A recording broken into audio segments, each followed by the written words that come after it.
Musiki onjoke nigaira ribaga gukwanira gukwanira ugutekerani gwakwo kwagachwa gwe skuru ejo bobundi gose TVET imenye bunge yo asanya kubaga kwerera buna nigo igatia abantu bali batabwati omanyi banyatuka bakwamereria gatambukire kyo na kwirira ensemejo kobo gose ensemejo ko ribaga ryobwagachi bwe skuru yo bobundi asanya kababo igakomochia igati yababwatani gose yabamereria baye ase ogwakasiasa jitabwati obumanyi.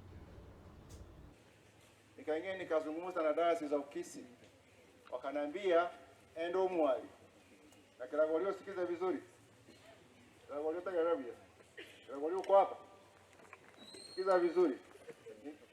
Wakaniambia endo mwali kwa sababu mwali tuko na Omwali Primary School, tuko na St. Vincent High School or whatever school you call it, and the church, but there's enough land.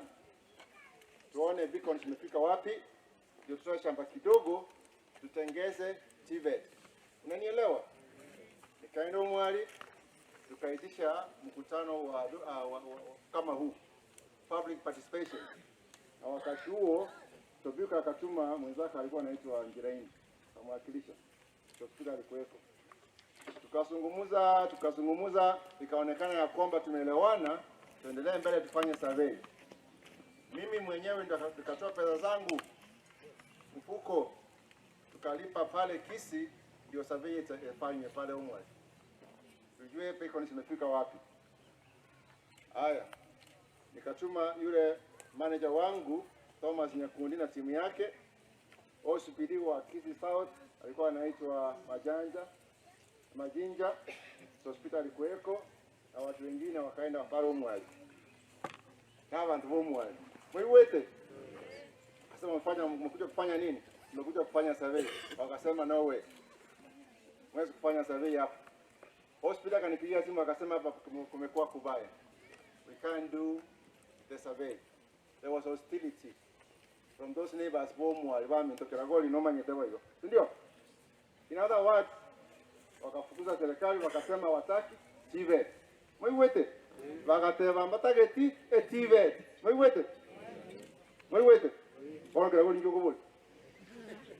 The first project would have been a TVET, which is like a university in Omwali, and today we are just talking about a TVET because of some foolish people, some ignorant people. They know the importance of a TVET, and we entertain them.